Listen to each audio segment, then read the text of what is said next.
Welcome. Welcome to week 2 of PSHS 6240 here at George Washington University. I just want to start off with a couple of announcements. Upcoming dates: 23 January, 9 p.m. Eastern Standard Time is the Adobe Connect session for Group 1. It's mandatory to have a rep from Group 1, at least brief. I understand if the entire group can't come because of time differences, but at least have a briefer ready to go for that at 9 p.m. Eastern Standard Time. For everyone else, it's optional. You're more than welcome to attend, and if you have issues with the paper or any other issues with the class, it would be a good forum that you can talk to me one-on-one or even learn what your other classmates are doing regarding the paper. So that's 23 January at 9 p.m. Eastern Standard Time. Paper 1 for the rest of you is due 26 January, that Sunday at 11:59 p.m. Eastern Standard Time. Next, just keep up the effort. I know it's the first week, everyone's enthused. Most people, this is your first class that you've taken probably in a long time, and enthusiasm is up. But I don't want the enthusiasm to wane as we go week to week. Please keep up the effort going forward. The videos are mostly online. Next week, you'll look at Netflix videos. So if you don't have a subscription, just sign up for the 7 days subscription. The Road to 9/11, which is the week after, is on YouTube. Some of the other videos are on YouTube. The National Geographic in week 6 inside 9/11. You might need a Disney Plus subscription for that. They used to be on YouTube, but when Disney Plus came in, they took a lot of the National Geographic videos offline or off YouTube. So that might be an issue coming up in week 6, but the rest of the videos are online. The book, Inside Terrorism, hopefully if you haven't bought it, you can at least download it off the internet, and that's your only purchases required for this class. And then current events, I just want to talk Boeing.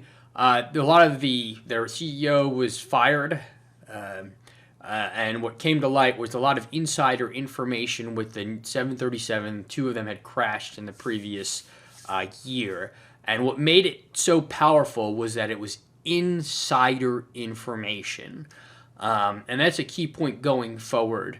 Whether you have a company, people will criticize your company, people will criticize your federal agency, and those criticisms may or may not be valid. But when it's insiders talking about it, whether it's Boeing, whether it's about the election hack in 2016 with the Hillary Clinton campaign, then it has a power of its own. Just another example, romaine lettuce.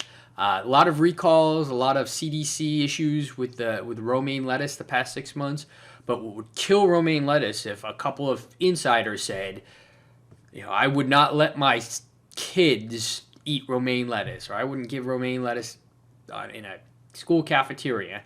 If that type of chatter came in because it has insider information, it would be that much more valuable. So that's the current events, what's going on. I know I talked about Soleimani last week, but I think the Boeing one is a pretty big issue. So is terrorism an existential threat? We talked about the psychological impact it has, and that's why it maybe shouldn't be included, like vehicular accidents or heart disease or those other public policy issues. That terrorism has a far more psychological impact than homicides and car accidents and medical malfeasance. But we have to also ask, is that self-inflicted? Does it have a psychological impact because we do that to ourselves? That's the key point, going forward. And then we ask, is terrorism an existential threat? Well, whether you think it's an existential threat or not, as you saw in the video, it can impact our way of life.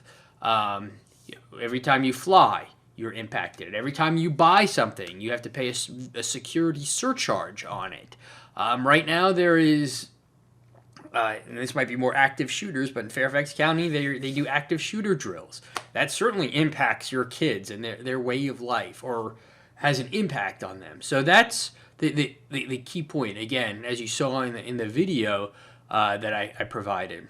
And then we always ask, what is in our control? There's a reason why terrorism is far worse than maybe heart disease or vehicular accidents, because we have no control over terrorism. There's a reason why flying is a lot more scarier than driving, even though driving is a hell of a lot more threatening than flying. Because when we're in a plane, we don't have control. We are giving our safety up to the pilots and the aviation crew, and that's why it is a heightened risk for us. Terrorism falls under the same category. We don't have control over it. We can control for heart disease. We can eat healthier. We can exercise. For driving, again, we can drive slower, drive sober, get a better car. Those are all factors in our control. Terrorism, presumably, we can't because of its randomness. And that's why it makes it so terrifying, and that's why it makes it so newsworthy.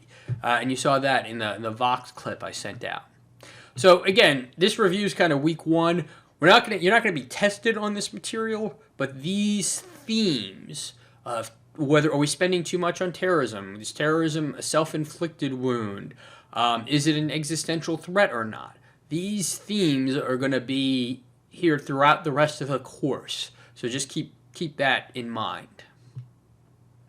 So previewing week two, my favorite week, because we cover history and we cover philosophical definitions of terrorism.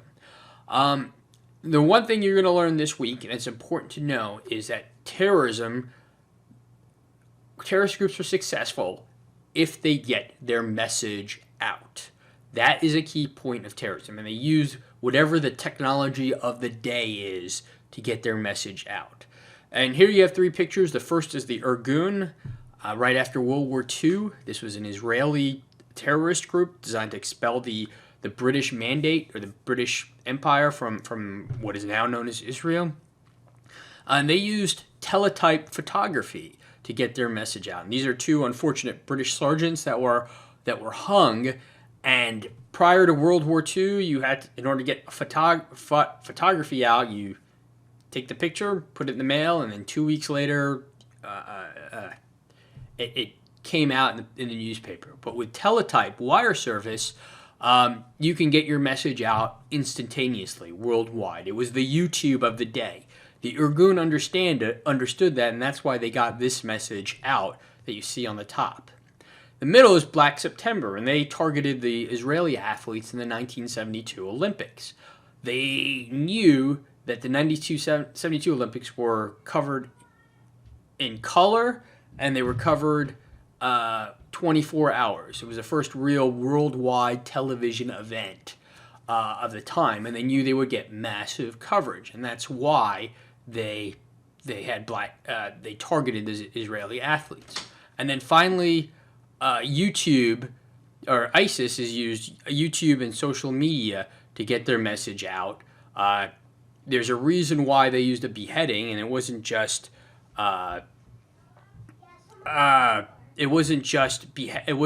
brutality. It was they knew that message would get out, and that's why ISIS used the beheading to get a viral message out. So again, terrorist groups take advantage of the media of the day. So just previewing week, Hoffman chapters 1 through 4, 4 Waves of Terrorism, CNN, the 70s on Netflix. I canceled out one day in September, so go ahead, that should have been deleted. And then the Vox article are your readings for this week. And then the lecture, the Terrorism History Part 1, and then what is terrorism, what isn't. And the more you think about that second subject, what is a terrorist, why do we consider certain aspects terrorism and others not, the better you will do on the paper in the following week. So if there's any questions or issues, let me know, and I look forward to the discussion.